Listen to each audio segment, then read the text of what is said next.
Hola a todos, vamos a continuar con el tema de cardiopatía isquémica. En esta ocasión vamos a hablar del tema de infarto de miocardio con elevación del segmento ST, que es probablemente el tema más importante de este gran tema de la cardiopatía isquémica. Primero que nada vamos a definirlo. ¿Qué es el infarto agudo de miocardio? Lo vamos a definir como una entidad en la cual haya evidencia de daño miocárdico, que vamos a definir como la elevación de troponinas cardíacas a valores superiores al percentil 99 del límite superior de referencia, con presencia de necrosis en un contexto clínico compatible con isquemia hemocárdica.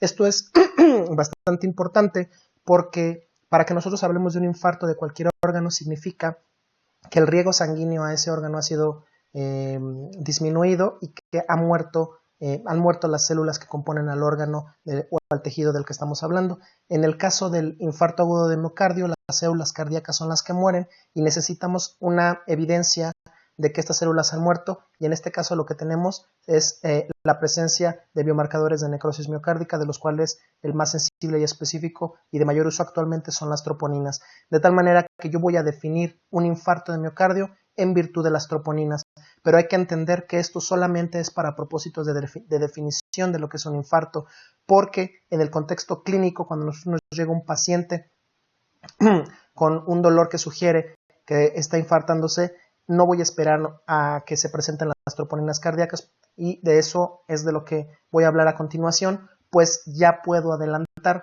que el diagnóstico del infarto de miocardio con elevación del segmento ST es un diagnóstico que se hace únicamente con dos cosas: con el dolor, es decir, con la clínica, que normalmente es un dolor característico, y con un electrocardiograma, así de sencillo. Por supuesto que le voy a hacer troponinas al paciente, por supuesto que voy a evidenciar la elevación si se trató de un infarto con elevación, pero esto son cosas que se hacen a posteriori. Por lo tanto, para iniciar inmediatamente estrategias de tratamiento como la reperfusión, normalmente se designa como pacientes con infarto agudo al miocardio con elevación del segmento ST a los que sufren dolor torácico persistente u otros síntomas que indican isquemia y elevación del segmento ST en al menos 2 derivaciones continuas. El hecho de que sean 2 derivaciones asegura que estemos hablando de una región particular del miocardio que no podríamos asegurar si solamente estuviéramos hablando de una sola derivación. Esta es la tercera definición universal del infarto. Es un documento que se publicó en el 2011 y que está hecho por las sociedades cardiológicas internacionales, la europea, la norteamericana, y bueno, se las pongo aquí porque me interesa que vean cómo ellos definen el infarto. El término de infarto se utiliza cuando hay pruebas de necrosis miocárdica en un contexto clínico coherente con isquemia miocárdica aguda, y en esas condiciones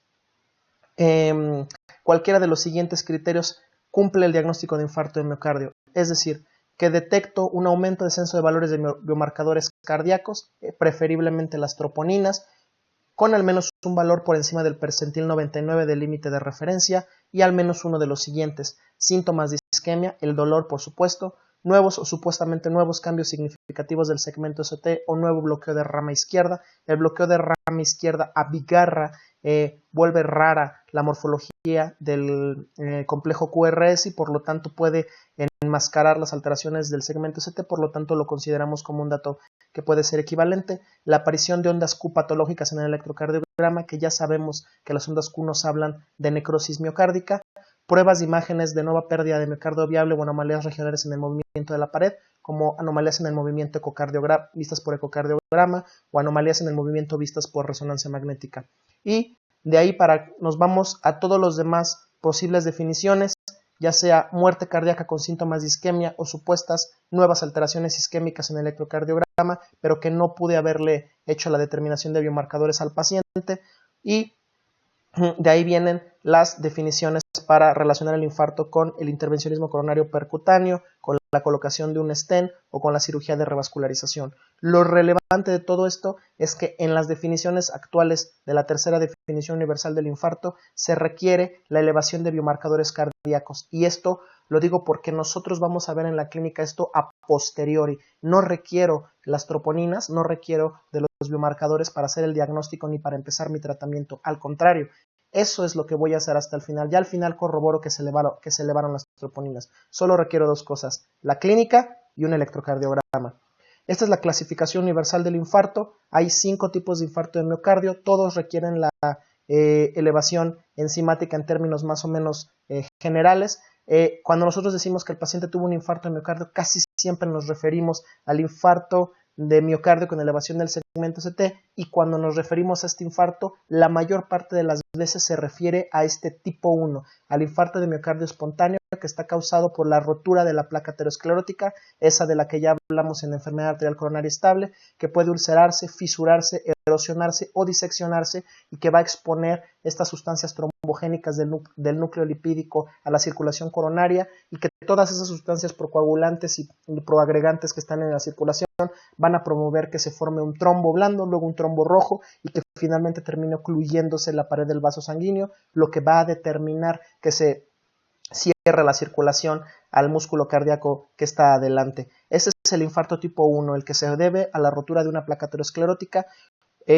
Un infarto con elevación del segmento ST podría ser también un infarto de este tipo 2, que es secundario a desequilibrio isquémico, es decir, que el paciente puede o no tener enfermedad arterial coronaria, pero en determinado momento las necesidades de oxígeno del miocardio no pueden ser suplidas por el aporte de oxígeno, y por lo tanto el músculo muere. En mayor o menor medida podría presentarse con elevación del segmento ST. No quiere decir que todos los infartos con elevación del segmento ST son tipo 1, es lo más común, pero también podría ser un infarto tipo 2, dado un desbalance de aporte-demanda. El infarto tipo 3 es cuando ocurre la muerte, presumiblemente de origen cardíaco, pero yo no le alcancé a hacer los biomarcadores. La tipo 4 es la que se relaciona con el cateterismo. La tipo 4B es aquella que se relaciona con la trombosis del stent. La tipo 5 es aquella que se relaciona con la cirugía de revascularización coronaria. Todas requieren en algún momento la realización de biomarcadores de necrosis. Como ya sabemos, esos para nosotros, para nuestra práctica y para esta clase, se toma hasta después. Eso ya lo sabemos después. Primero tenemos que tratar al paciente de acuerdo a nuestra clínica y nuestro electrocardiograma.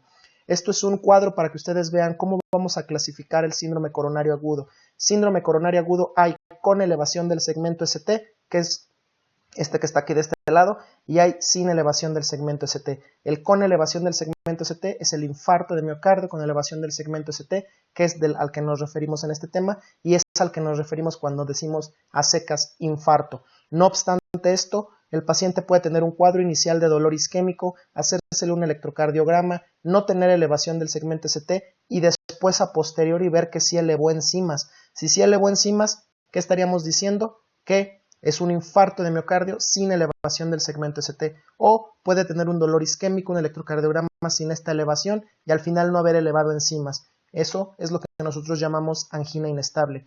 Fisiopatológicamente, la angina inestable y el infarto sin elevación del segmento ST son prácticamente lo mismo. Es una placa aterosclerótica inestable que en algún momento podría llegar a trombosarse, pero que no alcanza a ocluir completamente la luz del vaso sanguíneo, y por lo tanto el riego sanguíneo se mantiene más o menos asegurado, con lo cual la muerte de las células miocárdicas no se da por completo.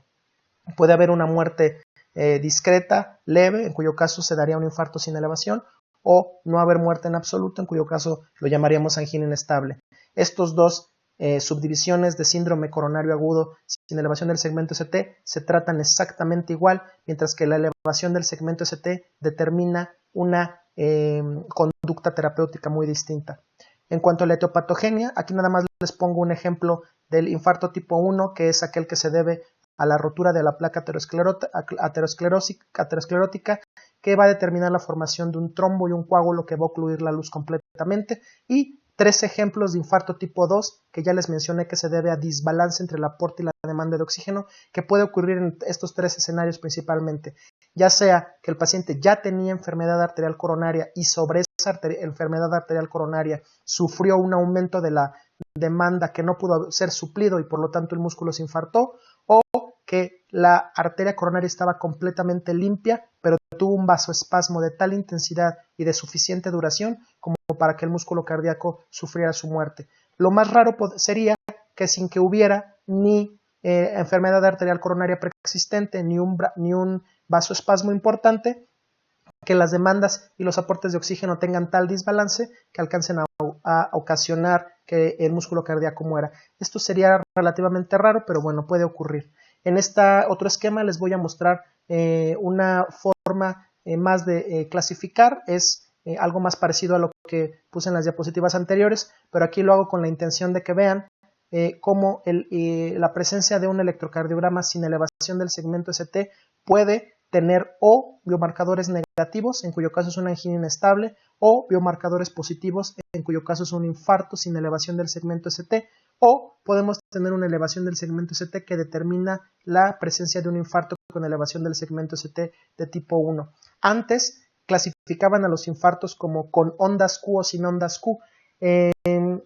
Actualmente eso de onda Q y no onda Q ya no se utiliza tanto. La realidad es que tanto el infarto sin elevación como el infarto con elevación pueden desarrollar en algún momento ondas Q, y esto pues no nos dice demasiado ni al momento del diagnóstico ni en el seguimiento. Por eso preferimos únicamente en la actualidad decir con elevación o sin elevación del segmento ST. Recordemos que las ondas Q nos hablan de necrosis miocárdica y son una huella electrocardiográfica del infarto que se presentó antes. Desde el punto de vista fisiopatológico, esto es lo que más me interesa, que vean que la angina inestable no tiene en riesgo inmediato comprometida la circulación, mientras que el infarto con elevación ya tiene ocluida completamente la luz del vaso sanguíneo.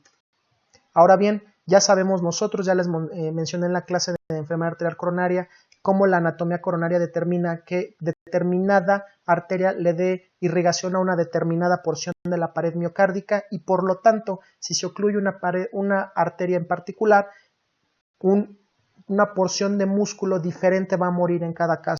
Si ustedes se dan cuenta, esta es una vista pues transversal abarcando los dos ventrículos, y estas son las tres principales arterias coronarias: la descendente anterior, la coronaria derecha en su forma de descendente posterior, y la circunfleja. Y aquí vemos claramente cómo si la que se ocluye es la arteria descendente anterior, la muerte de miocardio se va a llevar a cabo principalmente en las regiones anteriores y anteroseptales, mientras que si se tapa la arteria circunfleja, la muerte de miocardio va a ser más dirigida hacia las regiones laterales, y si se ocluye la arteria coronaria derecha, sobre todo ya en su ramo final de descendente posterior, lo que vamos a tener es un infarto inferior que va a abarcar las regiones posteriores del septum interventricular. Recordemos que la arteria descendente posterior, rama final de la coronaria derecha, cuando hay dominancia derecha, da ramas hacia el septum interventricular. Por eso el septum está irrigado en parte por la coronaria descendente anterior y en parte por la coronaria derecha. Esto puede cambiar si hay dominancia izquierda, no es exactamente así en algunas variantes anatómicas, en donde la circunfleja puede dar algunas ramas más hacia la cara anterior o la coronaria derecha hacia el ventrículo derecho. Esto es una guía más o menos general para que ustedes vean los diferentes territorios que se ven afectados cuando se se obstruye una arteria u otra. El tiempo es miocardio. Este es un concepto que es extremadamente importante, se lo deben de aprender ya desde ahorita. Entre más rápido yo le instaure tratamiento, reabra ese vaso, lo que llamamos reperfusión, más miocardio voy a salvar y al paciente le va a ir mejor. El tiempo es miocardio. Y otra vez, el tiempo es miocardio. Estos son unos esquemas que representan cómo va cambiando la zona infartada, la zona necrótica conforme va pasando el tiempo. En rosa, el miocardio normal. En amarillo, el miocardio isquémico, ese miocardio que está teniendo bajo aporte de oxígeno, pero que todavía no ha muerto y que por lo tanto es un miocardio que es salvable, que todavía puedo recuperar. Y en verde, el miocardio que ya murió, que ya no tiene función contráctil y que no puedo hacer nada por él. Si se dan cuenta, conforme van pasando los minutos y después las horas, este miocardio que ya está muerto se va extendiendo hacia la zona isquémica, y por lo tanto cuando yo hablo de reperfusión temprana, hablo de tratar de recuperar esta región amarilla del miocardio que está en riesgo, y es hacia lo que me voy a dirigir con todas las terapias de las que vamos a hablar más adelante. Por lo tanto, si al final no hago nada, todo lo que estaba en riesgo va a terminar por morir, y eso va a determinar que la función del corazón se vea comprometida. Entre más miocardio muera, menos función de contracción, menos función sistólica, y el paciente va a tener más riesgo de hacer insuficiencia cardíaca, sin considerar que obviamente estas zonas que están infartadas, estas zonas que están necróticas e incluso las zonas isquémicas son un sustrato muy importante para la generación de arritmias. Imagínense que aquí, eléctricamente hablando, es un caos, así que las zonas infartadas son un riesgo de arritmias. Entre más, pues más riesgo de arritmias. Aquí les muestro una fotografía solamente para ejemplificarles cómo para una misma obstrucción a un mismo nivel podría o no haber un infarto siempre y cuando se hayan desarrollado arterias coronarias colaterales. En esta fotografía vemos cómo, a pesar de que hubo una oclusión completa a nivel de la descendente anterior, no hubo un infarto como sí lo ocurrió en esta otra fotografía, porque este territorio está apoyado por ramas colaterales que vienen de la coronaria derecha. Si ustedes se acuerdan, la coronaria derecha va dando ramas ventriculares derechas, que son estas, que cada una va siendo más larga conforme se acerca al margen agudo, y que si son lo suficientemente largas, pueden conectarse con las ramas ventriculares que surgen de la arteria descendente anterior y crear colaterales. Es decir, se ocluye esta región, pero el flujo sanguíneo queda asegurado por la coronaria derecha. Esto ocurre muy frecuentemente en los pacientes que tienen enfermedad arterial coronaria estable de más de un vaso sanguíneo, que son multivaso, que tienen enfermedad multivaso y que van desarrollándola lentamente, lo que le permite al corazón adaptarse y crear estas colaterales que después le van a ayudar a estos momentos en donde ocurren trombosis agudas de las arterias por rotura de las placas. Estos son los posibles resultados de la isquemia. La estenosis ateromatosa de coronarias con trombosis va a dar lugar a una perfusión reducida. Esto va a hacer que se acumulen un montón de metabolitos que van a terminar por ser deleterios. Va a haber hipoxia, que es la concentración baja de oxígeno en los tejidos, y la formación de especies agudas de oxígeno. En este momento la lesión todavía es reversible, todavía hay regiones que pueden ser salvables. Si yo reperfundo, estas zonas que previamente estaban en color amarillito en la fotografía anterior van a quedar aturdidas pero salvadas. Aturdido es un término que se refiere a una zona de miocardio que previamente estaba isquémica, se reperfunde, vuelve a llegar sangrita, pero no se recupera del todo de forma inmediata. Sin embargo, es miocardio que ya se salvó, solo hay que darle tiempo para que se recupere. Y finalmente lo que ocurre es la recuperación. Si yo dejo que todo esto siga en una sucesión de eventos, la trombosis, agregación plaquetaria, el vasoespasmo y el aumento de la demanda de oxígeno va a dar lugar a una lesión irreversible que, si no reperfundo yo rápidamente, va a terminar con un infarto. Una lesión irreversible que yo trato con reperfusión puede incluso dar lugar a consecuencias negativas como hemorragias dentro de la lesión y necrosis con banda de contracción. Por eso, una vez que ya pasó un cierto tiempo, lo mejor es a veces no hacer nada. Hay unos tiempos específicos tras lo cual consideramos que los infartos ya están no reperfundidos, y si el paciente no tiene síntomas, no tiene caso que yo intente terapias de reperfusión, porque puedo hacer incluso más daño y no voy a tener ninguna ventaja. Así que vamos a ir entendiendo esto desde el principio fisiopatológico. Por supuesto, una vez que hay una zona infartada, va a haber una respuesta inflamatoria importante y un montón de citocinas se van a empezar a presentar, interleucina 6, factor de necrosis tumoral alfa y óxido nítrico, que en un conjunto bastante complejo que no viene al caso explicar en estos momentos, van a determinar disminución del gasto cardíaco, disminución del volumen de eyección, hipotensión e hipoperfusión coronaria, que va a perpetuar este círculo vicioso de infarto e isquemia. Cuando hay disfunción miocárdica, no solamente hay disfunción miocárdica sistólica, es decir, no solamente la función de bomba se ve comprometida, también la relajación. Hay que acordarnos que la relajación miocárdica también es una etapa extremadamente importante y es activa desde el punto de vista energético. Así que si el miocardio está isquémico, no se va a poder relajar. Durante la relajación se llena, y si no se llena bien, tampoco se va a vaciar adecuadamente. Entonces, durante la disfunción miocárdica va a haber disfunción diastólica, aumento de las presiones telediastólicas del ventrículo izquierdo, y si el ventrículo no se está llenando bien, todos esos aumentos de presión, ¿a dónde creen ustedes que se van a terminar? En los pulmones, en la circulación pulmonar. Entonces piensen que es un paciente que ya está hipotenso, que ya tiene datos de hipoperfusión y que además yo le congestiono los pulmones, pues va a haber más hipoxemia, más isquemia, más disfunción miocárdica, va a seguir progresando y eventualmente vamos a llevar al paciente a la muerte. Entonces tenemos que incidir en todos estos momentos con la revascularización temprana para aliviar la isquemia y aumentar la supervivencia y la calidad de vida.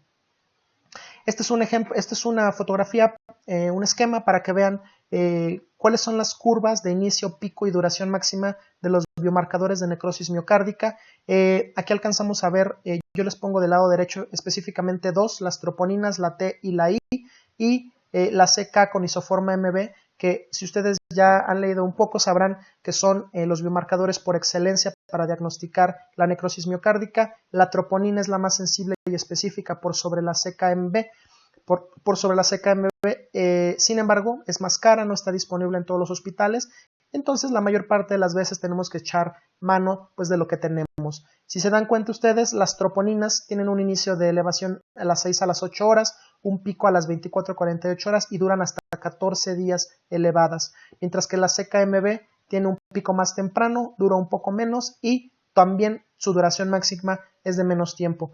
Ustedes me dirán, bueno, ¿y cuál es la que se eleva más pronto? Pues la que se eleva más pronto es esta, que es la mioglobina. Entonces, si se eleva tan pronto como incluso en la primera hora, lo más lógico es que pudiera utilizarse para el diagnóstico de infarto. Pero, ¿cuál es el gran problema? Que es poco específica del músculo cardíaco. Es decir, cualquier músculo de cualquier parte de la economía, el músculo estriado de nuestros músculos del resto de nuestro cuerpo, si tienen algún daño, pueden aumentar los niveles de mioglobina. Entonces, al ser poco específica de músculo cardíaco, la vuelve poco útil en la práctica clínica. Podría encontrarle alguna utilidad, como por ejemplo ver que si ya está disminuida la mioglobina en una determinación en un paciente que ya le diagnostiqué un infarto, significaría que al menos el infarto tiene 24 horas. Esa es una forma de encontrarle alguna utilidad a estos biomarcadores que se usan menos, pero la realidad es que para diagnosticar el infarto en la actualidad preferimos los niveles de troponina. Su positividad implica que hay músculo cardíaco muerto y por lo tanto se diagnostica el infarto. Puede o no ser con elevación del segmento ST.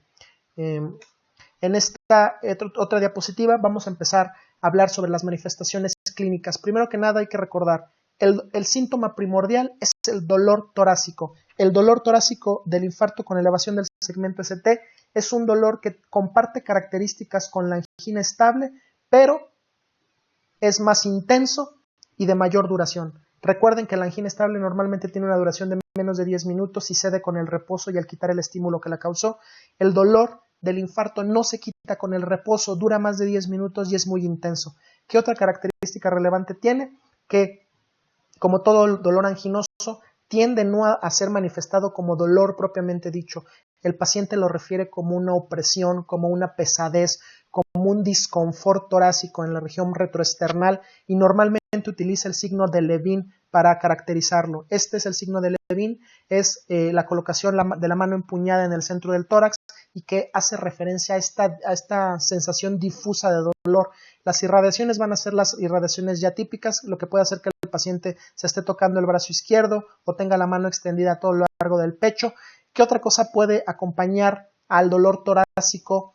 Pues el paciente puede estar nauseoso, con vómitos o con diarrea, puede tener palpitaciones, visión borrosa y sudor frío. Es un paciente que en gran porcentaje de las veces está muy ansioso y tiene esta sensación de muerte inminente. El paciente dice, doctor, siento que me voy a morir. Es un dato típico que nos debe de hacer pensar que el dolor del que está hablando el paciente es un dolor de origen cardíaco.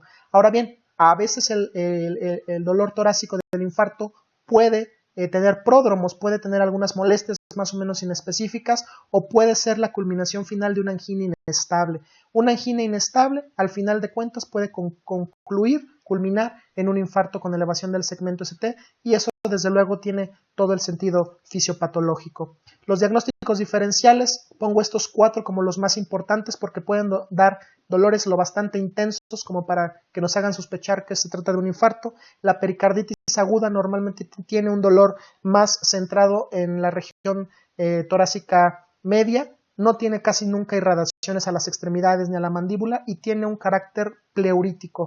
Puede modificarse con la respiración y tampoco tiene un inicio tan súbito, la mayor parte de las veces tiene un inicio más gradual. La embolia pulmonar sí puede tener un inicio súbito, pero la mayor parte de las veces los pacientes van a tener taquicardia, van a estar acompañados de disnea y si la embolia pulmonar es lo bastante distal e irrita la pleura parietal, el paciente va a tener también un dolor de tipo pleurítico.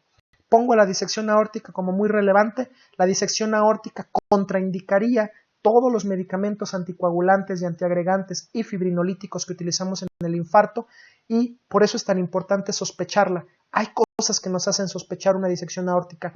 Los pacientes que se disecan tienen un dolor que aumenta del inicio a su máxima intensidad en un periodo más corto que el de los pacientes con infarto de miocardio. Los pacientes con infarto tienen un inicio no tan intenso y van aumentando gradualmente, esto es más en mayor o menor medida, pero tienen una especie de ascenso, de un ascenso para después tener una meseta, mientras que los pacientes que se disecan desde el principio tienen un máximo de dolor. Las irradiaciones raramente son como las del infarto, casi siempre son en el centro del tórax, y lo más importante es que el paciente tiene una irradiación hacia regiones posteriores, hacia la espalda. Y un dato que es muy importante, el paciente te dice que siente como un desgarro.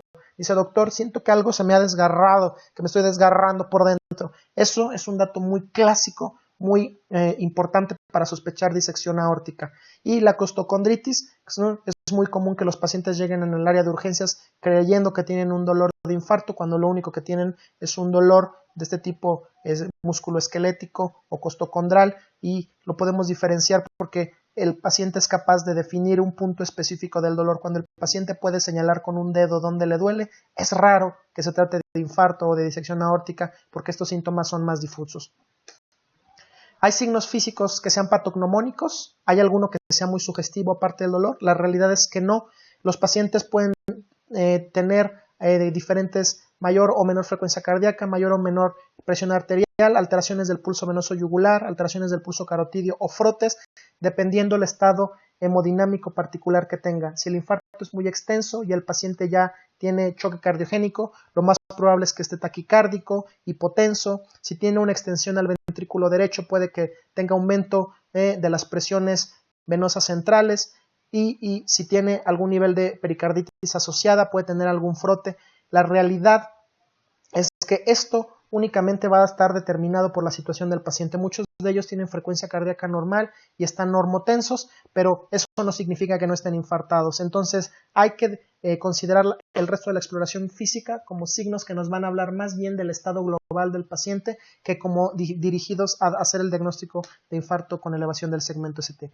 ¿Qué sí es importante? Cuando llega el paciente, sospecho infarto, lo diagnostico y le pongo el estetoscopio en los campos pulmonares. Lo escucho. ¿Por qué? Porque de ahí se basa la clasificación funcional de Killip y Kimball, que vamos a hablar del grado de disfunción miocárdica que está causando alteraciones ya a nivel pulmonar. Cuando el paciente tiene Killip-Kimball 1, va a tener ausencia de datos de congestión pulmonar. La clase de Killip-Kimball 2 ya va a empezar con estertores crepitantes en vasos pulmonares y va a tener un tercer ruido que casi siempre en estos contextos habla de insuficiencia cardíaca. Un Killip-Kimball 3, el paciente que ya está en edema agudo pulmonar, que si está en el contexto de infarto, pues obviamente será un edema agudo pulmonar cardiogénico por estas alteraciones en la relajación miocárdica y esas alteraciones en la función sistólica. Todas estas presiones se van a transmitir al pulmón y van a determinar fuga alveolar, que va a determinar el edema agudo pulmonar. Y el Killip-Kimball 4 es aquel paciente que ya lo tenemos en choque cardiogénico. Entonces, ponerle el estetoscopio al paciente es importante, desde luego, porque incluso nos habla de mortalidad. Un paciente que llega infartado con un Killip-Kimball 1, el paciente que les mencionaba hace rato que estaba normotenso y sin taquicardia, puede tener una mortalidad nada más tan baja como del 5%, mientras que con un paciente que llega sudoroso, pálido, con extremidades frías, hipotenso y en edema agudo pulmonar, o se hace que ya está en choque cardiogénico, puede tener una mortalidad tan alta como del 90%. El diagnóstico, hay que irnos a lo que nos dicen las guías internacionales. Vamos a empezar a introducir los conceptos de las guías. Primero que nada es realizar el electrocardiograma. Ya hablamos de la clínica, el paciente llegó y tiene dolor. ¿Qué le voy a hacer? Primero que nada, está indicado registrar e interpretar el electrocardiograma de 12 derivaciones tan pronto como sea posible en un lapso no mayor a 10 minutos. El paciente llega con dolor y no puedo tardarme más de 10 minutos en hacerle un electrocardiograma. Lo voy a monitorizar y ponerle un desfibrilador siempre que sea posible, porque en las primeras horas del infarto las arritmias ventriculares pueden ser fatales. Puedo considerar el uso de derivaciones adicionales de la pared torácica posterior, B7 y B9. cuando se sospecha un infarto posterior y puedo considerar derivaciones precordiales derechas, B3R y B4R, cuando sospecho que tiene un infarto con concomitancia del ventrículo derecho.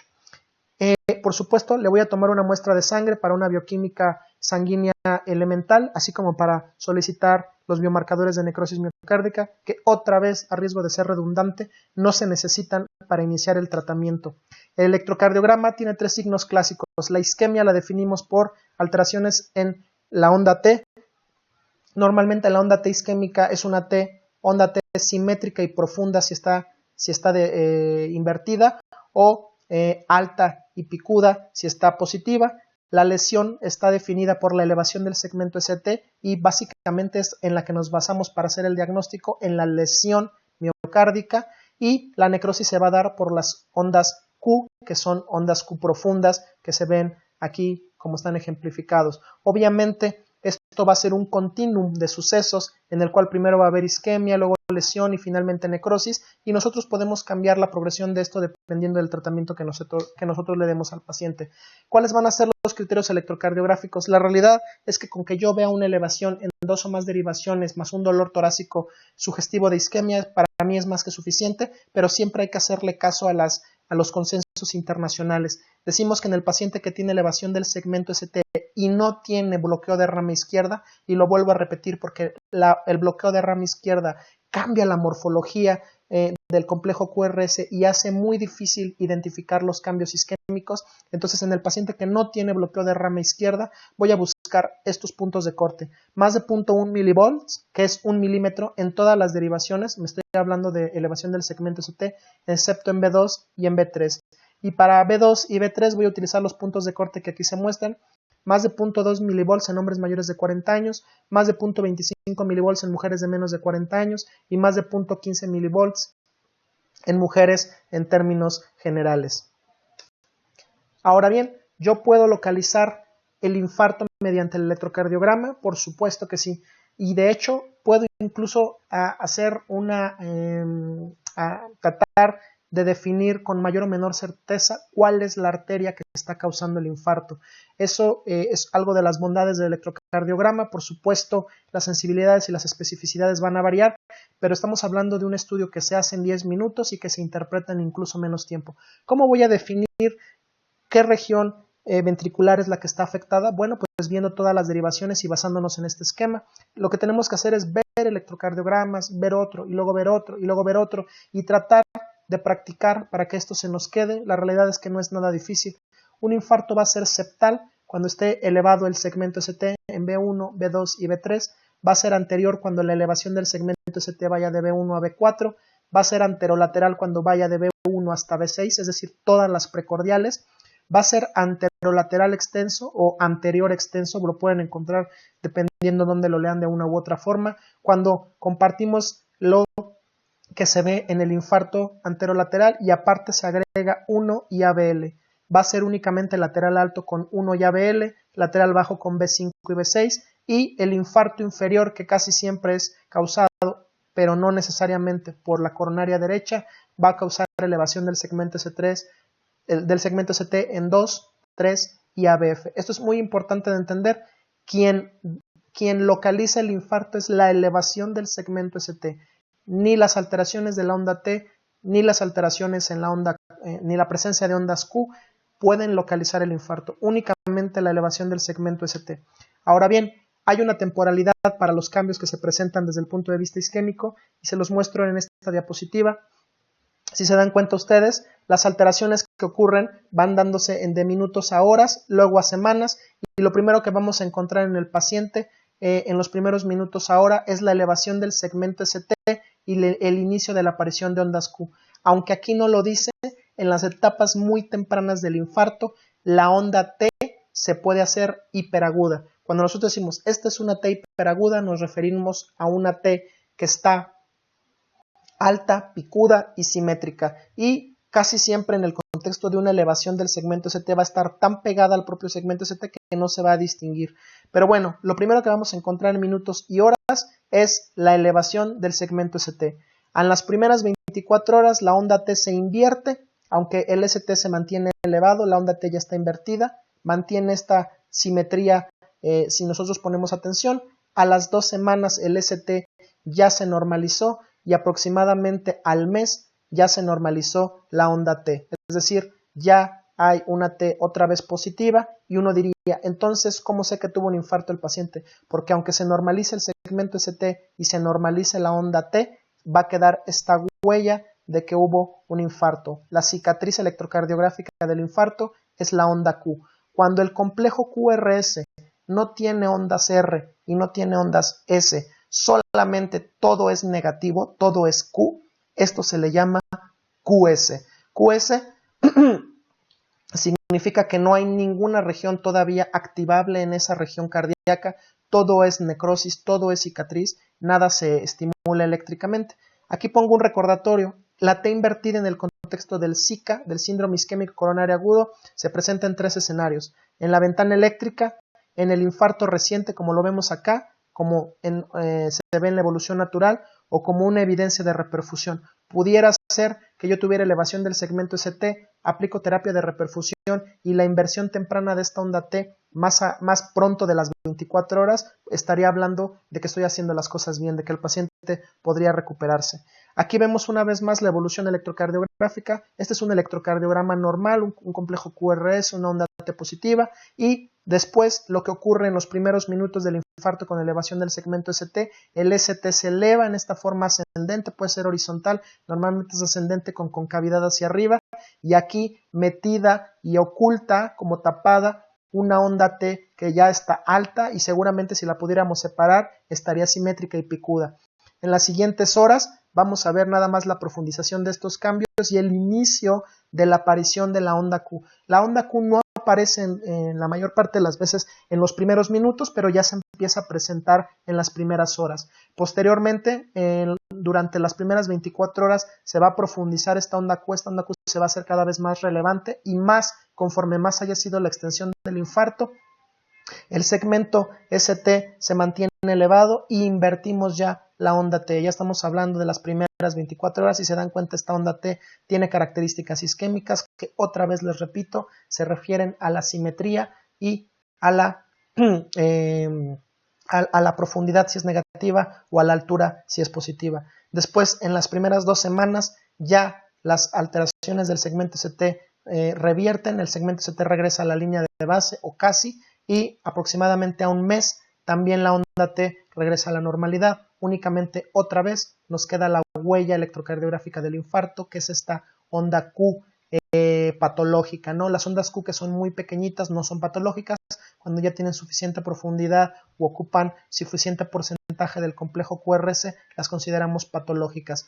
Esto es la evolución natural de un infarto. Aquí si se dan cuenta, a diferencia de esta otra de acá, donde solo es onda Q, donde solamente hay QS, que es como la llamamos, aquí hay una QR, es decir, todavía queda una porción activable del músculo cardíaco. Podemos decir con más o menos precisión que significa esto, que el infarto no fue transmural, no atravesó toda la pared del grosor del miocardio. Eso es otro de los datos que nos puede ayudar el electrocardiograma. Esta es una diapositiva que nos muestra cómo era la evolución del infarto en la era pre y post-reperfusión. Actualmente tenemos un montón de fármacos altamente estudiados e investigados por la industria y podemos ver cómo, mientras que antes teníamos esa evolución electrocardiográfica que ya les puse en las diapositivas anteriores, pues estamos hablando por ahí de los años 70, en donde había una elevación del segmento ST, inicio de ondas Q, después normalización y finalmente una onda Q horrible ahí que nos habla de una cicatriz. En la época actual de las terapias de reperfusión, donde los pacientes tienen acceso a servicios de salud de alta calidad, hay una elevación del segmento ST y después nosotros interrumpimos la progresión normal de los cambios electrocardiográficos y evitamos que aparezcan las ondas Q. Si se dan cuenta, aquí después de haber pasado varios días, ya tenemos un complejo QRS esencialmente normal, cuya única huella de isquemia podría ser solamente una inversión de la onda T, que incluso también podría recuperarse. Esto es lo que hemos logrado y por eso tenemos que luchar. Esto es por lo que tenemos que esmerarnos por darle el mejor de los tratamientos a nuestros pacientes. Cuando ya hayamos practicado, visto muchos electrocardiogramas y nos hayamos aprendido cuáles son las derivaciones que ven cada cara del electrocardiograma, podemos nosotros diagnosticar por ejemplo, que lleva una elevación del segmento ST desde B1 hasta B6 y que abarca la derivación D1 y la derivación ABL y que por lo tanto lo vamos a llamar un infarto anterior extenso. Este paciente seguramente estaba en condiciones clínicas bastante malas. Si ustedes se dan cuenta, en la cara inferior también tiene una depresión del segmento ST. Eso no significa que tiene alguna otra cosa, simplemente son los cambios en espejo, eléctricamente hablando, de esta elevación del segmento ST. En este otro electrocardiograma lo que vemos es una elevación del segmento ST en 2, 3 y ABF, que como ustedes ya saben, son las derivaciones que definen o que miran a la cara inferior del corazón. Como en el caso anterior, las imágenes en espejo se darían en la cara anterior, mientras que aquí está elevado, en la cara anterior tiende a estar deprimido el segmento ST. Pero el infarto lo vamos a localizar con esta elevación del segmento ST.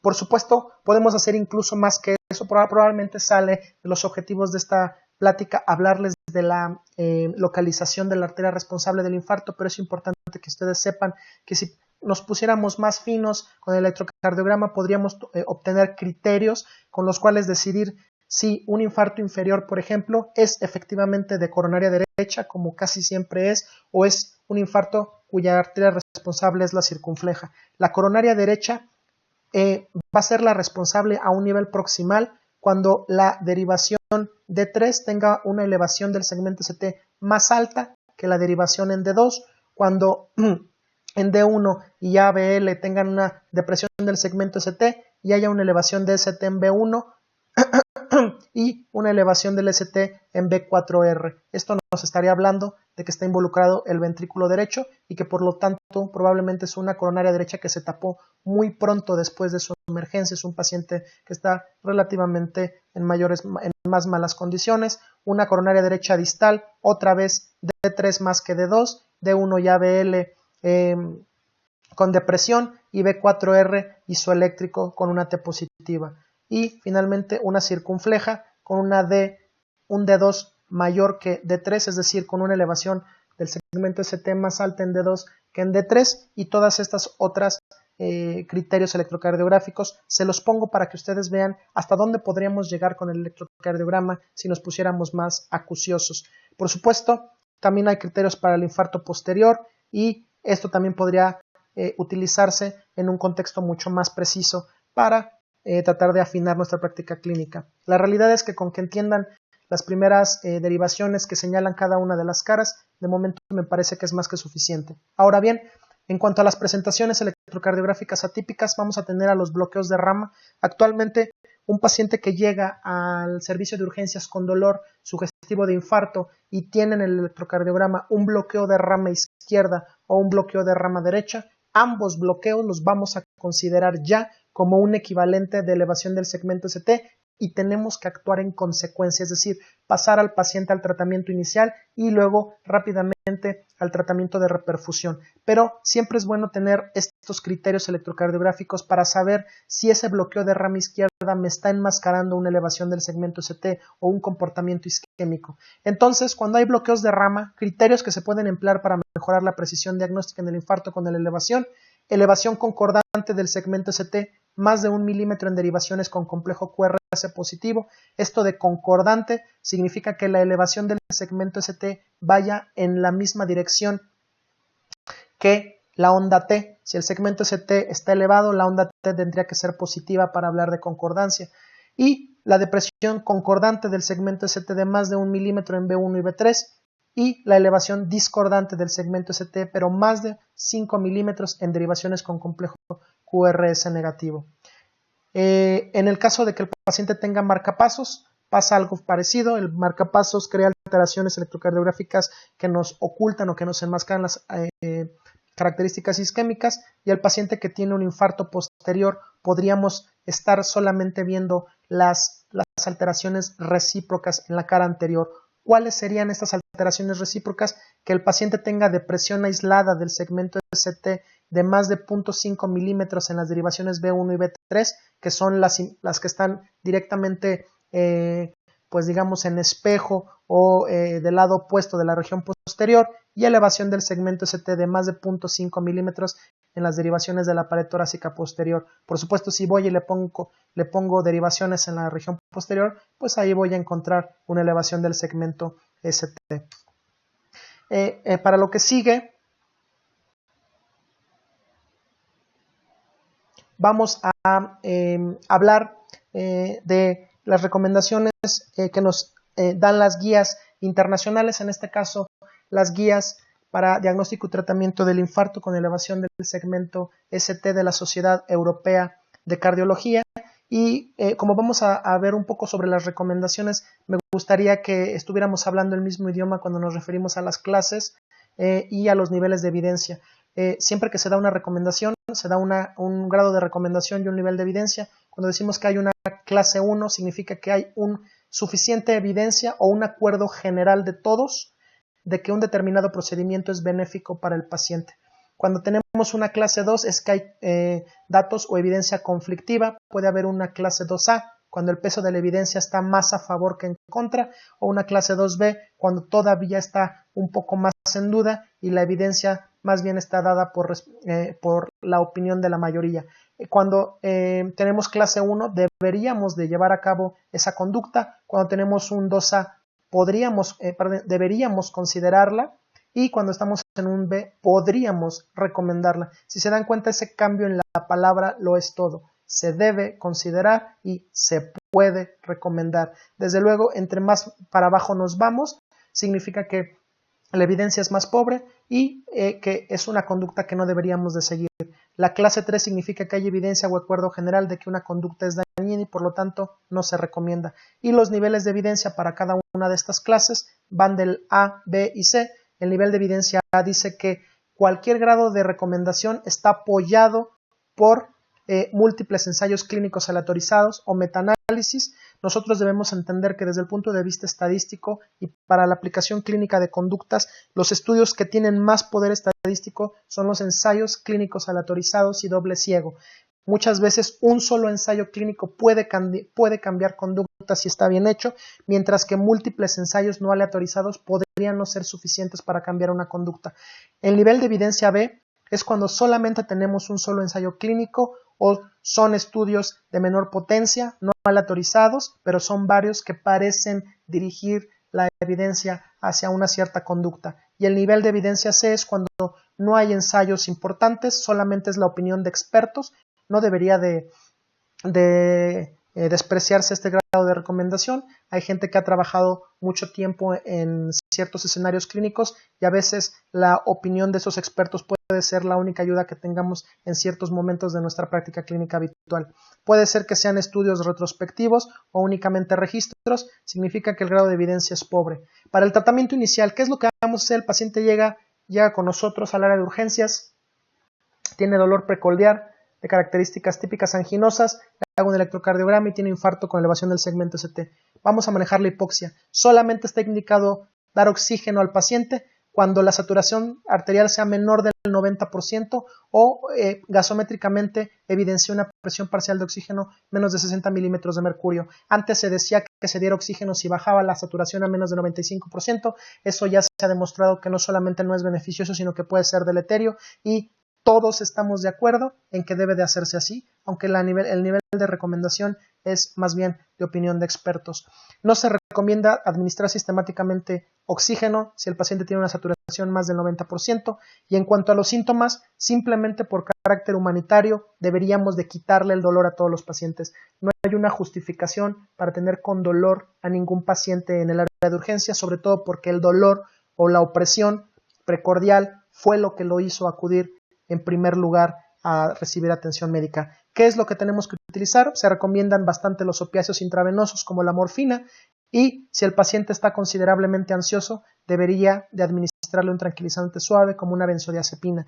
Ahora bien, recordar que quitar el dolor no solamente tiene un sentido humanitario, sino que cuando yo le quito al paciente el dolor y le quito la ansiedad, voy a disminuir el tono simpático, y nada más con eso podría disminuir la frecuencia cardíaca, normalizar la tensión arterial disminuir el consumo miocárdico de oxígeno y eventualmente ayudar a disminuir el tamaño del infarto. Por eso no es un conocimiento ocioso saber que tenemos que tratar el dolor en los pacientes. Ahora bien, las guías actuales, cualquier lugar donde ustedes revisen el tema de infarto con elevación del segmento ST les va a poner un esquema parecido a este, en donde nosotros vamos a ver los tiempos en los cuales tenemos que tratar a los pacientes y cuáles son las actuaciones dependiendo de esos tiempos. Esta imagen está tomada de las guías europeas del 2017 y vean aquí cómo manejan los retrasos y la toma de decisiones dependiendo una vez que el paciente ha llegado a un centro que tiene posibilidad de hacer intervencionismo coronario percutáneo, que es lo que se refiere esta abreviación de ICP, o que no puede hacer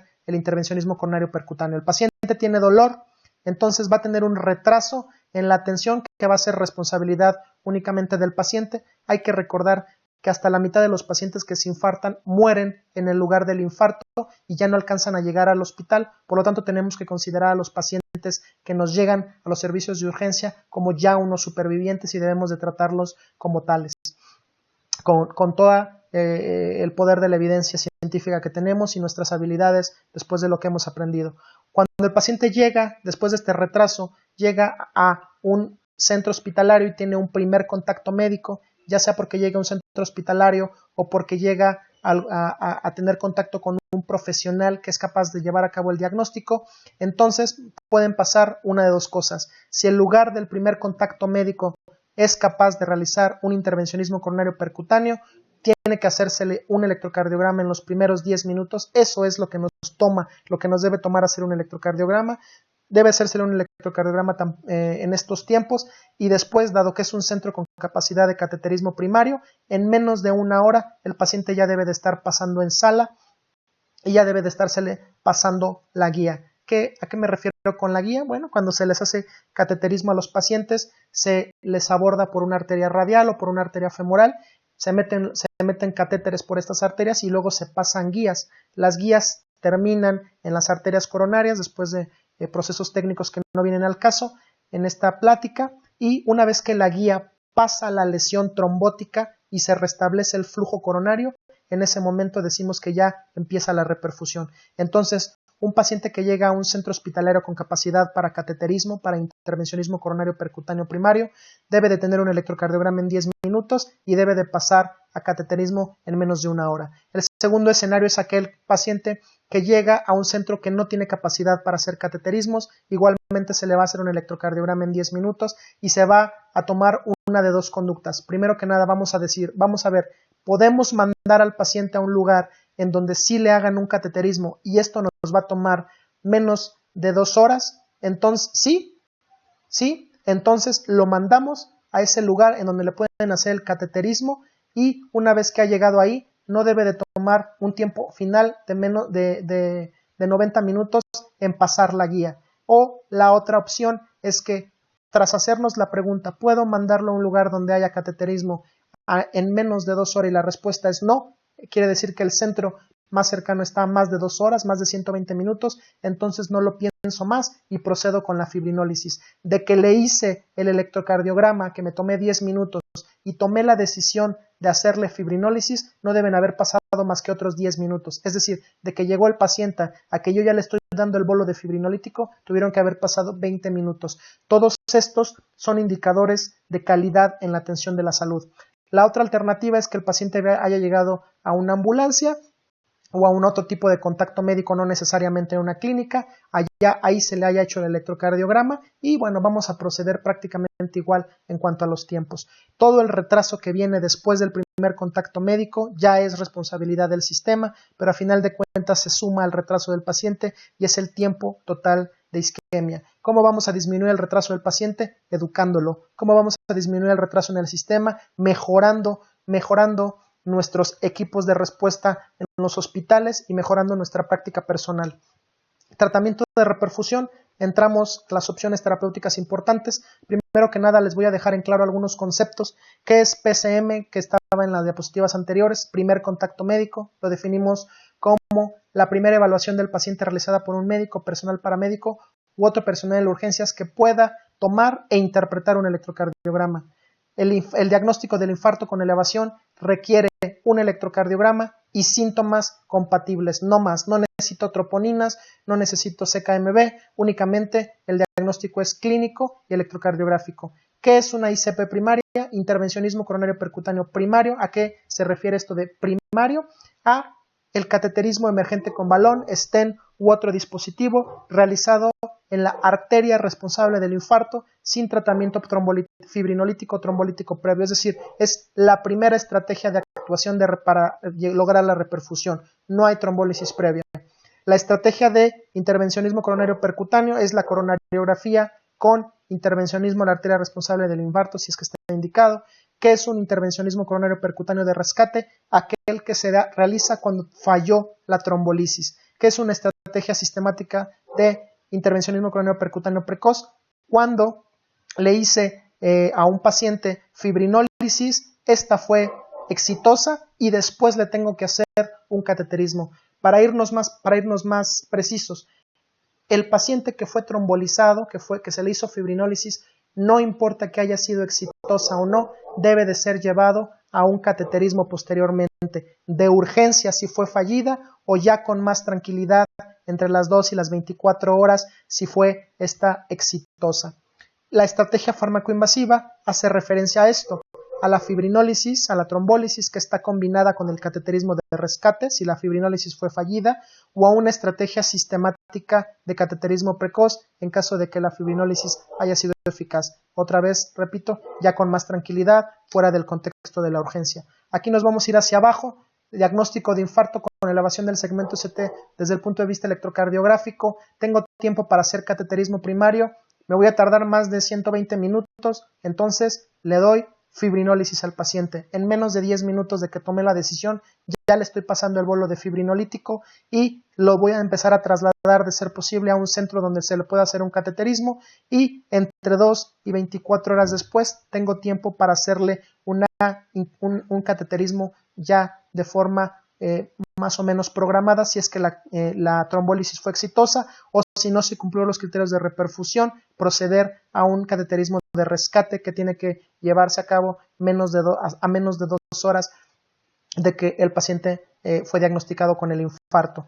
Ahora bien, ¿cuáles son los criterios para decir que la terapia fibrinolítica fue exitosa? Una trombólisis exitosa tiene básicamente dos puntos. Uno, que al paciente se le quitó el dolor y dos, que hubo un descenso del segmento ST de más del 50%. Es decir, si el ST tenía una elevación de 5 milímetros en alguna derivación, tengo que tener menos de 2.5 milímetros de elevación entre 60 y 90 minutos después. ¿Qué pasa si puedo tener un cateterismo en menos de 120 minutos de diagnosticado con electrocardiograma? Pues entonces le hago cateterismo primario y entonces ya sea que lo haga en el centro a donde llegué o que lo transfiera a un lugar donde sí se le pueda realizar y que en menos de 90 minutos ya haya pasado la guía, la región de la zona trombosada. Estas son las recomendaciones sobre el tratamiento de reperfusión. El tratamiento de reperfusión está indicado para todos los pacientes con síntomas de isquemia de duración de menos de 12 horas y elevación persistente del segmento ST. Cuando han pasado más de 12 horas y el paciente ya no tiene dolor, eso lo vamos a llamar un infarto no reperfundido. La estrategia de cateterismo primario es más recomendable que la fibrinólisis, es decir, mejor cateterismo que fibrinólisis siempre y cuando tenga disponibilidad en los tiempos que nos están marcando las guías internacionales. Si no se puede realizar el cateterismo, procedo con la fibrinólisis. Ahora bien, en ausencia de elevación del segmento ST, está indicada la estrategia de cateterismo primario en los pacientes que tengan alguno de estos datos que les muestro aquí. Inestabilidad hemodinámica o choque cardiogénico, dolor torácico que es refractario al tratamiento, que esté con arritmias inestabilidad eléctrica, complicaciones mecánicas del infarto como rotura del septo interventricular, rotura de la pared libre, insuficiencia mitral aguda isquémica por ruptura de una cuerda tendinosa, insuficiencia cardíaca aguda o cambios dinámicos del segmento CT o de la onda T cuando hay una elevación intermitente del segmento CT. ¿Qué quiero decir con esto? Que incluso en los pacientes que no tienen elevación del segmento ST, que tienen un SICA sin elevación del segmento ST, si tiene alguno de estos datos de que el paciente está muy mal, no importa que no tenga dicha elevación, podemos pasarlo a un cateterismo primario. Ahora bien, En las primeras 24 horas se recomienda la angiografía temprana en el caso de que después de la administración de nitroglicerina hayan cedido las molestias de los pacientes o que se haya normalizado el segmento ST. Y para pacientes con síntomas de más de 12 horas está indicada la estrategia de intervencionismo coronario percutáneo primario en presencia de síntomas compatibles con isquemia o inestabilidad hemodinámica. ¿Qué quiere decir esto? Que a pesar de que ya mencioné acá arriba que un infarto de más de 12 horas sin síntomas es un infarto no reperfundido, si ya tiene más de 12 horas pero el paciente persiste con síntomas o alteraciones de inestabilidad hemodinámica, está justificado pasarlo a un cateterismo que aún le vamos a llamar primario. Porque recuerden, si hay dolor, significa que hay isquemia. Y si hay isquemia, significa que hay miocardio que es salvable y tenemos que ir por él. El intervencionismo coronario percutáneo, la ICP primaria, vamos a ver qué es lo que nos recomiendan las guías. Lo primero que nada es que el intervencionismo debe de llevarse a cabo sobre la arteria responsable del infarto. Puede ser que un paciente tenga más de una lesión coronaria, pero solamente una le está causando el infarto y cuando yo le hago ese cateterismo primario, debo de ir únicamente por la arteria responsable del infarto en lugar de intentar tratar el resto de las lesiones coronarias. Le recomendamos que se realice una nueva coronariografía seguida de un intervencionismo coronario percutáneo a los pacientes con síntomas y signos de isquemia residual o recurrente tras el cateterismo primario. Es decir, puedo volverlo a meter a cateterismo si después del primero el paciente sigue con dolor. ¿Cuál es la técnica para la arteria responsable del infarto? Bueno, la colocación de stent. Le hago al paciente un cateterismo, lo abro la lesión con el balón y de preferencia le pongo un stent. De preferencia el stent que sea farmacológico, a recordar que hay stents que liberan fármacos y stents que no liberan fármacos. Actualmente la evidencia nos dice que a todos los pacientes deberíamos de ponerle stents y a todos los pacientes en la medida de lo posible deberíamos ponerle stent farmacológico. ¿Cuál es el acceso recomendado? El radial. Hay dos principales, el radial y el femoral. El radial tiene menor incidencia de complicaciones y cada vez se está utilizando más, así que es preferible realizarlo siempre que sea posible. A veces no se puede, el acceso radial es lo mejor que se puede hacer. No se recomienda la aspiración del trombo de forma sistemática, lo cual puede hacerse mediante un cateterismo. Se ha visto que no mejora la mortalidad e incluso puede tener efectos deleterios y no se recomienda aplazar el implante de stents. En algunos lugares hay quienes consideran primero hacer la angioplastia con balón y hasta después en un segundo tiempo poner un stent.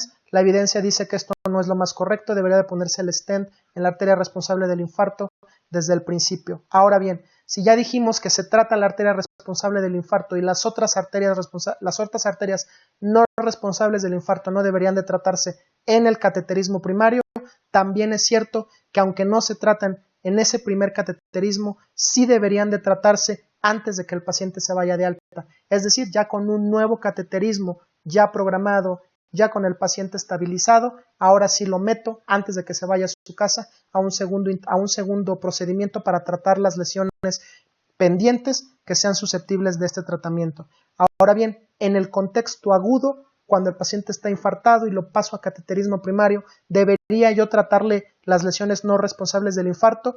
Para algunos con indicación 2A y nivel de evidencia C, puede hacerse en casos en que el paciente esté en choque cardiogénico. Es decir, si el paciente está hemodinámicamente muy deteriorado, podría yo cuestionarme la posibilidad de tratar no solamente la arteria que le está causando el infarto, sino también las otras, con lo cual, al menos en teoría, podría mejorar el flujo a unas zonas que mejorarían la contractilidad del corazón. Esta es una imagen para que vean cómo se realiza el cateterismo coronario. Se está accediendo en este caso por arteria femoral, puede hacerse por radial, se mete el catéter, después unas guías, accedemos a los ostium coronarios, se inyecta un medio de contraste y mediante una máquina de rayos X que se llama fluoroscopio encontramos estas imágenes.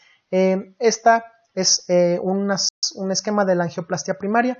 En el lugar donde yo fui formado ya preferimos no utilizar el término de angioplastia primaria, utilizamos más bien el término de intervencionismo coronario primario, pero bueno, la realidad es que la palabra es lo de menos. Lo importante es que entiendan que se pasa una guía y se infla un balón a través de la lesión coronaria y después se pone una malla metálica que conocemos como stent que, dicho de manera muy sencilla, muy rápida, mantiene esta arteria abierta, evita que se cierre. Recordemos que los stents son sustancias que son material extraño en la arteria y que pueden promover la acumulación de agregados plaquetarios y volver a causar otro nuevo cierre de la arteria, por lo que una vez que se pone stent es obligado darle al paciente la antiagregación plaquetaria. Estas imágenes no son de un paciente con infarto agudo, con elevación del segmento ST, es un paciente con enfermedad arterial coronaria crónica, pero no importa porque para propósitos de enseñarles cómo lucen las arterias coronarias en la coronariografía, podemos ver aquí cómo se alcanza a ver una mordidota de la arteria coronaria derecha, donde prácticamente no se ve el paso de nada de flujo. Posteriormente de que se le realiza la angioplastía, la lesión angiográficamente pareciera incluso desaparecer. Esta es otra imagen donde podemos ver una lesión aquí a nivel de la arteria circunfleja. Después de tratada, la lesión desaparece y 6 meses después, gracias a la colocación de un stent y de un tratamiento médico adecuado, la arteria continúa estando abierta. ¿Cuál es el tratamiento antitrombótico que vamos a darle al paciente periprocedimiento y postprocedimiento para cuando fueron tratados con cateterismo primario, con intervencionismo coronario percutáneo primario? Bueno, hay que entender que a todos hay que darles aspirina y a todos hay que darles un segundo antiagregante plaquetario. Las guías dicen que los mejores actualmente son prasugrel o ticagrelor y en segunda instancia, si no tenemos disponibilidad de estos, les daríamos clopidogrel. Desde luego, el prasugrel y el ticagrelor son medicamentos más caros, con menos disponibilidad. Muchas veces en nuestro contexto clínico latinoamericano contamos solamente con clopidogrel, pues tenemos que echar mano una vez más de lo que tenemos. Debemos considerar la administración de antiglicoproteína 2B3A como tratamiento de rescate si hay evidencia de falta de restauración del flujo, lo que conocemos como no reflow o complicaciones trombóticas. A veces se realiza el cateterismo, se pasa la guía, se infla el balón, se coloca el stent y aún así no vemos que pase el medio de contraste, no vemos que se haya restablecido el flujo sanguíneo coronario. Eso lo conocemos como no reflujo y es una de las indicaciones por utilizar estos otros fármacos, los inhibidores de la glucoproteína 2B3A, aunque su nivel de evidencia con respecto a los anteriores es algo más baja. En cuanto al tratamiento anticoagulante, todos los pacientes deben de estar anticoagulados, además de antiagregados, cuando vayan a ser sometidos a un intervencionismo coronario percutáneo primario. Se utiliza de forma sistemática la heparina no fraccionada, pero ya está empezando a investigarse y ya cada vez está más puesta la indicación de dejar heparina de bajo peso molecular, la enoxaparina. Si ustedes se dan cuenta, puede que tenga una clase 2A de recomendación, pero la evidencia es más fuerte de lo que existe para la heparina no fraccionada, en la que todos están de acuerdo que debe utilizarse, pero la evidencia es más bien una opinión de experto. Entonces, debemos de tener en cuenta todo esto al momento de decidir qué es lo que le vamos a dar al paciente en nuestra práctica clínica. Para terminar con esta gráfica, con esta tabla, decimos que no se recomienda el fondaparinux para los pacientes a los que se le va a hacer intervencionismo coronario percutáneo de forma primaria. Estas son las dosis de los medicamentos que acabamos de mencionar. La dosis de aspirina se va en dosis de carga de 150 a 300 miligramos para continuar con 75 a 100 miligramos al día. La dosis de clopidogrel va a una dosis de carga de 600 miligramos seguida de dosis de mantenimiento de 75 miligramos al día. Si le doy prasugrel, 60 miligramos en carga seguido de 10 miligramos al día. Contraindicado el prasugrel en los pacientes que pesen poco, menos de 60 kilogramos, que tengan más de 75 años o que hayan tenido un infarto cerebral reciente. En estos casos no es recomendable usar el prasugrel porque aumenta el riesgo de las complicaciones hemorrágicas y mejor preferir alguno de los otros dos. El ticagrelor, una dosis de carga de 180 miligramos, tiene el inconveniente que se tiene que dar 2 veces al día, a diferencia de los de arriba que se da solamente una vez ahí. Y los inhibidores de la glucoproteína 2B3A, que el más conocido, el que está más extendido, es el tirofiban, que se inicia una dosis de 25 microgramos por kilo durante 3 minutos, seguido de una infusión en estas dosis de mantenimiento. Estamos hablando de la terapia antitrombínica en el contexto de un cateterismo primario. ¿Van a haber cambios en los pacientes a los que sometemos a fibrinólisis? Sí, los vamos a mencionar en un momento. En cuanto a la anticoagulación, si le doy heparina no fraccionada, bolo de 70 a 100 si uso anti-GP2B3A o un bolo de menor cantidad si voy a utilizarlos de forma anticipada. Si voy a darle enoxaparina, ya sabemos que la enoxaparina nosotros tendemos a entenderla como una dosis que se da subcutánea. En este caso la damos con un bolo intravenoso de 0.5 miligramos por kilo. El paciente pesa 80 kilos, le paso 40 por la vena. Y bivalirudina en estas dosis, medicamento que se usa relativamente poco en nuestro contexto. Esta es una diapositiva en la cual trato de ejemplificar dónde está el sitio de acción de los medicamentos que les acabo de mencionar, dónde está el sitio de acción de la aspirina, dónde está el sitio de acción de clopidogrel, prasugrel, ticagrelol y dónde está el sitio de acción de los inhibidores de glicoproteína 2B3A. Esto que está aquí representa una plaqueta y vamos a ver que si nos metemos a un poco de teoría, hay que decir que en la formación del trombo plaquetario intervienen procesos de adhesión, activación y agregación plaquetaria.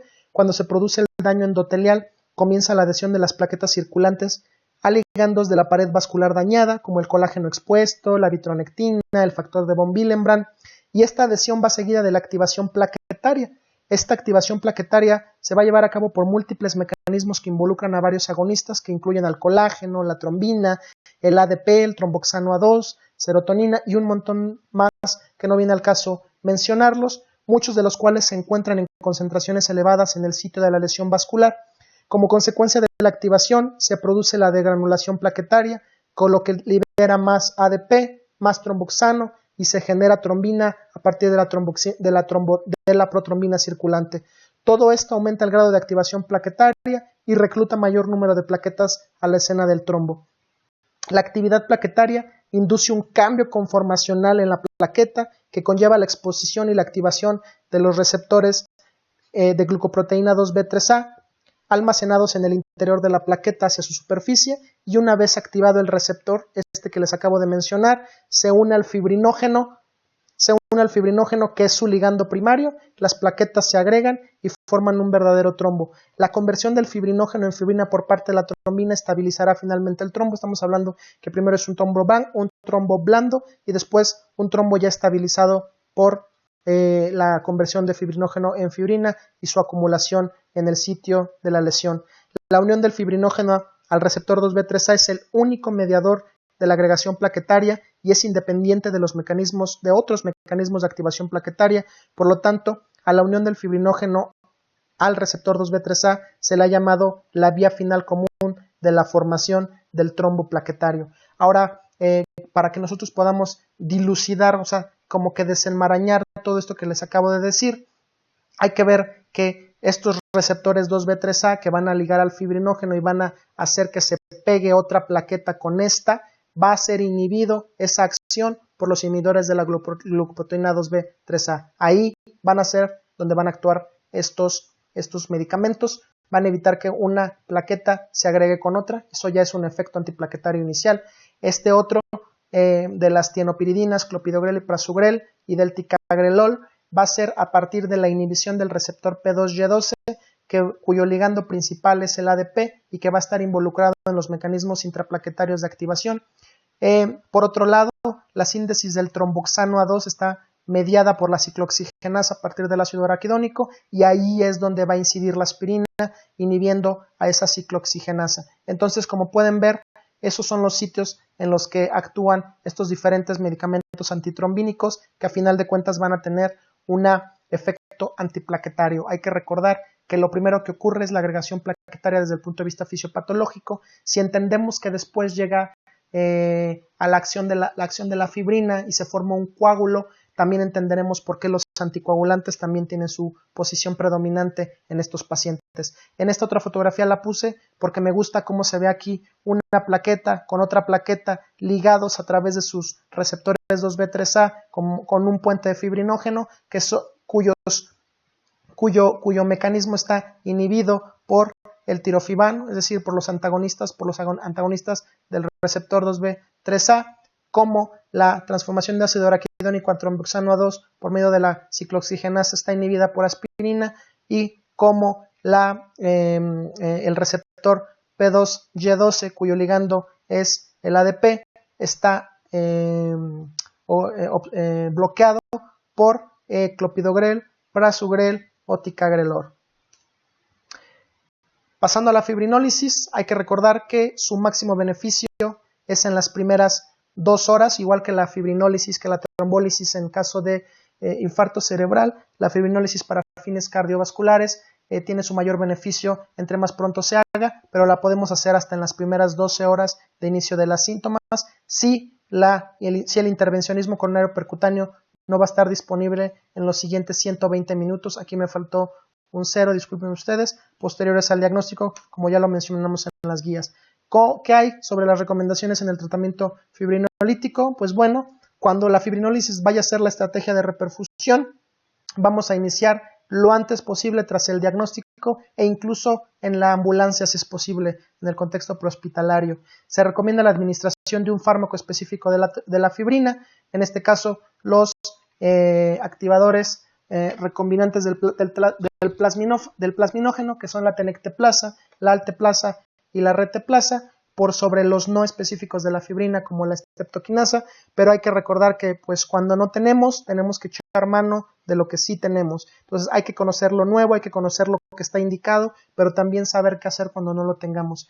Se debe considerar el uso de dosis de tenecteplasa más bajas, la mitad de la dosis cuando el paciente es anciano, más de 75 años, con la intención de disminuir el riesgo de eventos hemorrágicos cerebrales. Y cuando voy a darle al paciente fibrinólisis, no le puedo dar ni prasugrel ni ticagrelor. Ese es el primer cambio, la primera diferencia con respecto al cateterismo primario, en el cual yo puedo dar cualquiera de los 3 fármacos. En este caso no están estudiados esos fármacos en el contexto, no están validados, más bien dicho, y solamente puedo dar clopidogrel.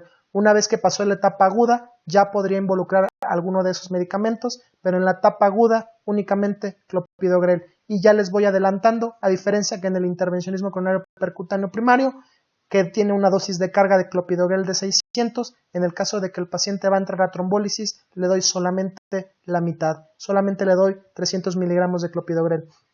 ¿Qué tratamiento anticoagulante voy a llevar a cabo? Pues se recomienda, primero que nada, anticoagular efectivamente, y hasta 8 días de la estancia hospitalaria. Los fármacos anticoagulantes pueden ser, en este caso, mejor la enoxaparina que la heparina no fraccionada. En este caso tiene mejor nivel de evidencia la enoxaparina que la heparina no fraccionada, pero una vez más puede que no tengamos el recurso disponible y tengamos que echar mano de la heparina no fraccionada. Entonces le daré un bolo IV ajustado al peso, seguido de una infusión.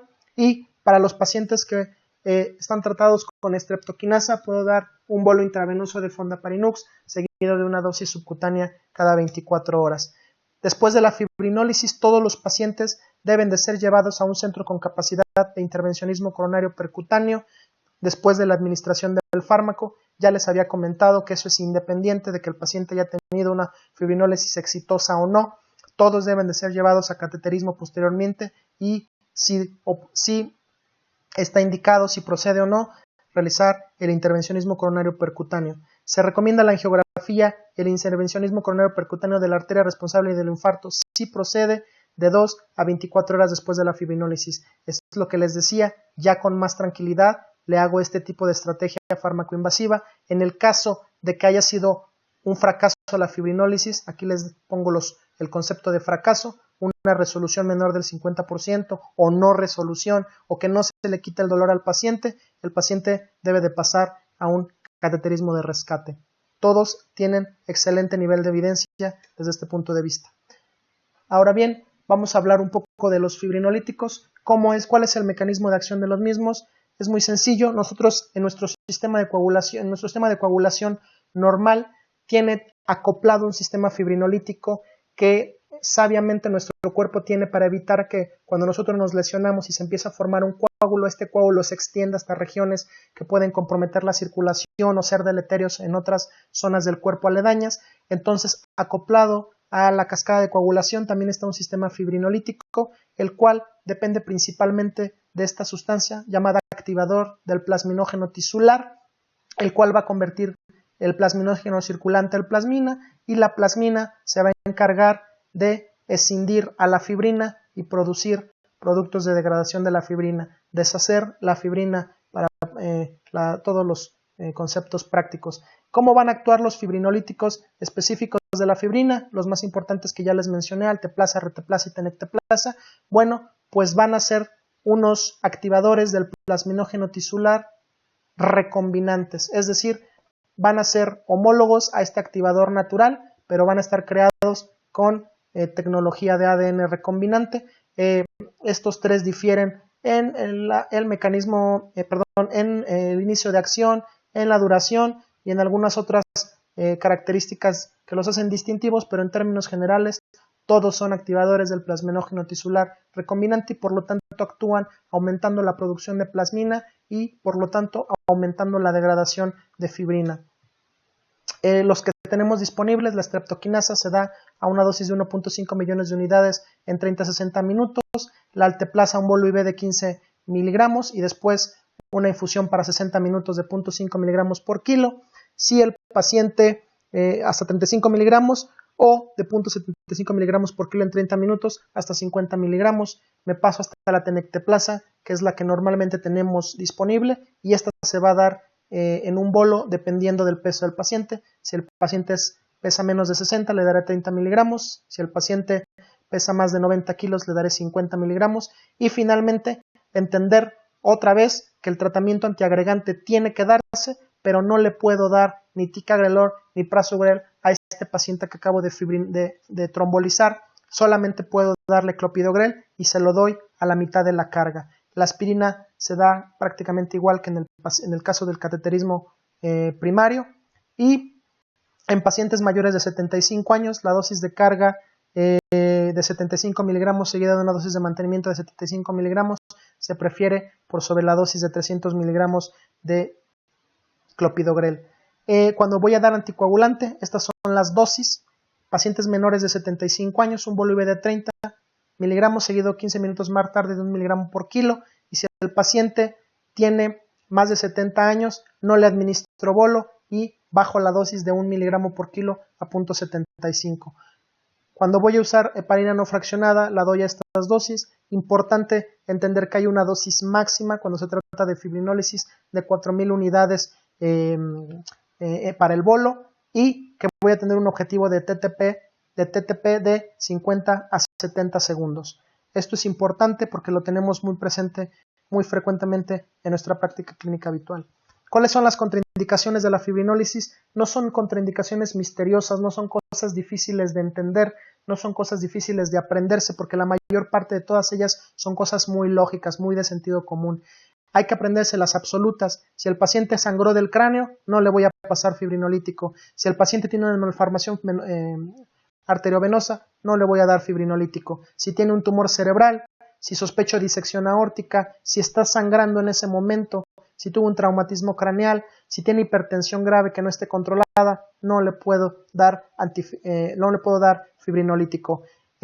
Un paciente hipertenso grave es aquel que no responde al tratamiento de urgencia. Si está hipertenso y yo lo controlo en el contexto de su estancia en urgencias, puedo darle el fibrinolítico sin mayor problema. Y las contraindicaciones relativas, solo hay que leerlas, hay que tomar en cuenta si el paciente puede o no puede pasarse a la fibrinólisis por alguna de ellas. El hecho de que le llamemos relativas significa que entra el juicio clínico de cada uno de nosotros, nuestra experiencia, nuestro nivel de conocimiento para decidir, y el contexto particular del paciente, para decidir si se le da o no se le da un determinado fármaco. Aquí yo resaltaría las punciones vasculares no compresibles como una contraindicación relativa para realizar o no la fibrinólisis. Y luego, después de que ya hablamos de los fármacos que son coadyuvantes en la fibrinólisis y el cateterismo primario, tenemos que hablar de la terapia adjunta, así como en la enfermedad arterial coronaria estable. Los pacientes que se acaban de infartar tienen que recibir, dependiendo de su indicación,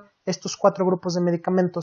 Deben de recibir betabloqueantes, que de preferencia se inician en las 24 horas iniciales si el paciente no tiene contraindicaciones, la más importante de las cuales sería bradicardia importante, hipotensión o probablemente el choque cardiogénico. Estos medicamentos disminuyen la demanda miocárdica de oxígeno, mejora el remodelado miocárdico, disminuye la angina, el tamaño del infarto y, por supuesto, la mortalidad. Estos son los estudios que apoyan el uso de los betabloqueantes. Los inhibidores de la enzima convertidora de angiotensina se inician en las primeras 24 horas también si no hay contraindicaciones. Por supuesto, cuando hay alergia o intolerancia, se puede optar por un antagonista del receptor de angiotensina.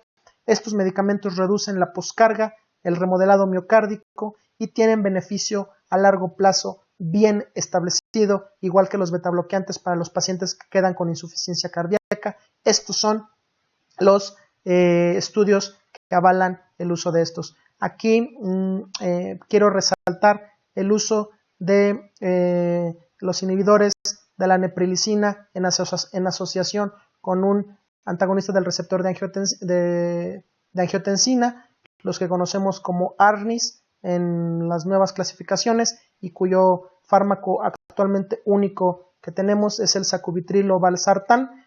Es un medicamento que incide con un mecanismo de acción novedoso que ha demostrado disminuir la mortalidad hasta un 20% en los pacientes con insuficiencia cardíaca, fracción de expulsión reducida, y que cada día salen más potenciales indicaciones para el mismo. Probablemente en algún momento va a tener una clara presencia en el contexto del infarto con elevación del segmento ST y la estancia hospitalaria del paciente.